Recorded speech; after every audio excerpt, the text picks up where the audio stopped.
The Jeep Gladiator is definitely one of the most popular mid-sized trucks in the US market, and for many good reasons. Mainly because this truck delivers an unmatched towing performance. It is basically the king in this mid-sized segment to a great extent.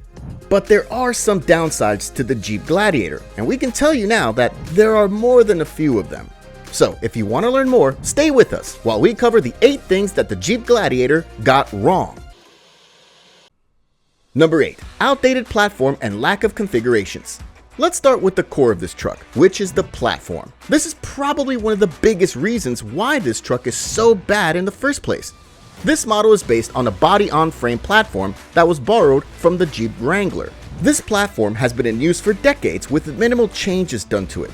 At times when many manufacturers are moving to more advanced platforms that allow the implementation of many new technologies, Jeep is still stuck in the 90s, and this definitely hurts this truck's performance.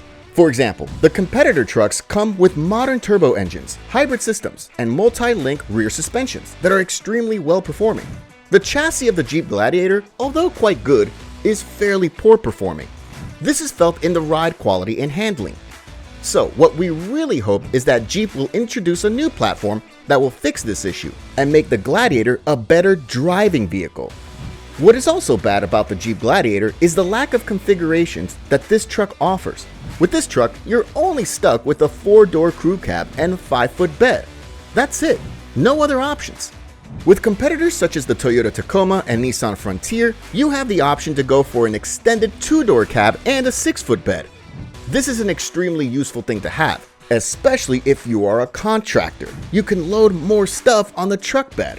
So overall, this is why the Jeep Gladiator is not so popular when it comes to people who run businesses.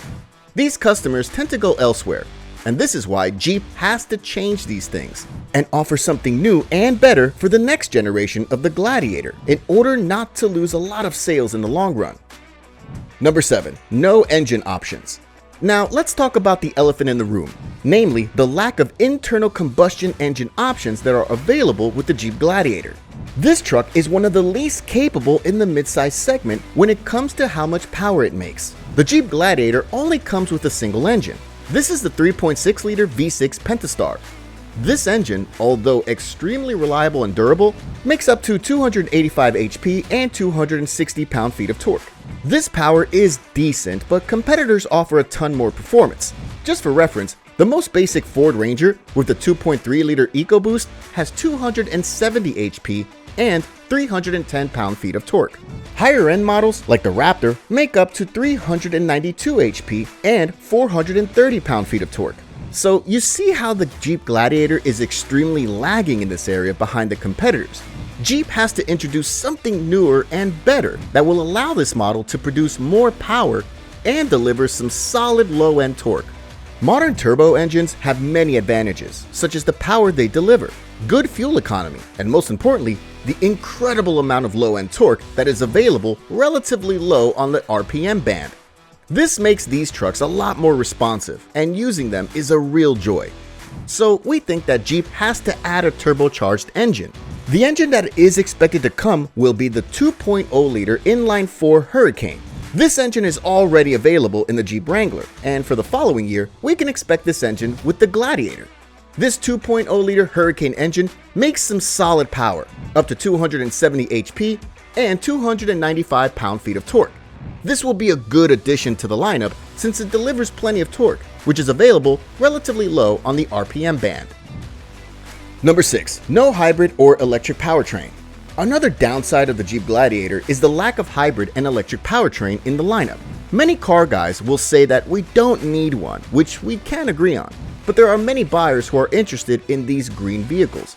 So Jeep is losing some serious money on these models because they are not making them, especially in states like California, where people often buy such models. Just for reference, the Toyota Tacoma already comes with a mild hybrid setup. This model is known as the iForce Max. Ford is also reportedly poised to introduce a plug-in hybrid model for the 2025 model year in the US market. So Jeep will be one of the few brands that does not offer a hybrid alternative for buyers. This is why we think that Jeep will try to bring the 4xe model from the Wrangler to the Gladiator lineup and offer an option for everyone out there. With a plug-in hybrid, you can enjoy a great combined fuel economy, as well as excellent EV autonomy if you drive in the city. These models tend to be more on the costly side, but that's the price you have to pay when it comes to these green models. We're still miles behind, and this technology is yet to be improved and be available for a cheaper asking price. Number 5. Poor acceleration.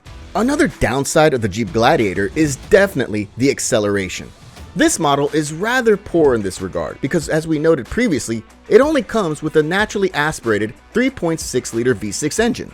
This engine produces a decent amount of power, but since it's not a turbocharged engine, the power is not instant.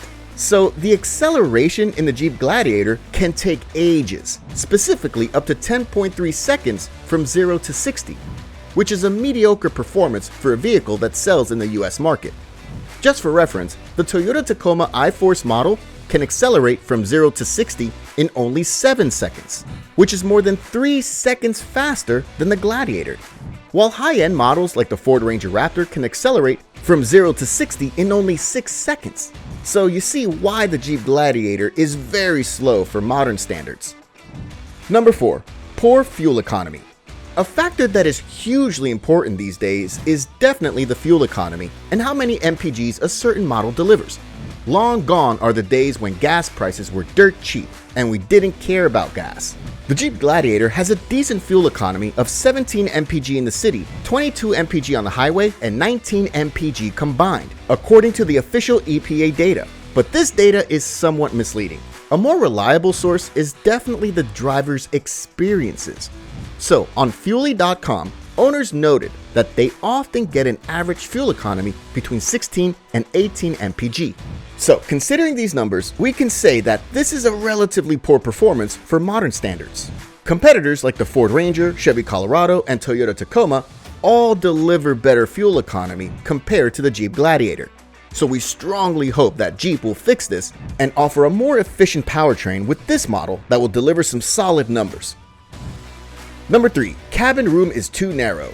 Another downfall of the Jeep Gladiator is definitely the cabin space. This is not a problem with the Gladiator, but also across the whole lineup in the midsize segment. Cabins are too narrow, and the legroom in the rear is a challenge. Taller people often struggle in the rear of these trucks. The same case is with the Jeep Gladiator. This problem does not have a simple solution. The easiest thing you can do is to deal with it, or if you need that space, go for a full-size truck like the Ram 1500. Number 2. Ton of wind noise. A thing that many owners of the Jeep Gladiator complained about is definitely the road noise. This model is obnoxiously loud, and being inside the cabin on long-distance trips is often difficult, especially if you have big meaty tires. The insulation of the Jeep is very poor, and it's designed as a box. This means that it is not aerodynamic at all. This problem can be solved to some extent if Jeep adds more insulation, but this will result in higher weight and poor performance. So this problem is a big pain for the Jeep Gladiator that cannot be easily solved. Number 1. Poor on-road handling and poor ride quality. Now we come to the last downside of the Jeep Gladiator, and this is the poor on-road handling and overall the poor ride quality. We noted previously that this model is based on an old aging platform that has been around for many years, and this means that the Gladiator is not up to the most modern standards. Many owners reported the steering as vague and slow, especially if you have bigger tires. The worse the steering will be. This will result in poor feedback, and you need to be extra careful when you drive a Jeep Gladiator compared to other midsize pickup trucks.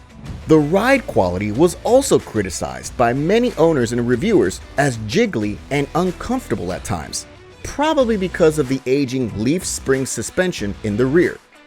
Overall, this can be fixed if Jeep introduces a new platform with proper modern suspension that will boost the overall performance of this truck.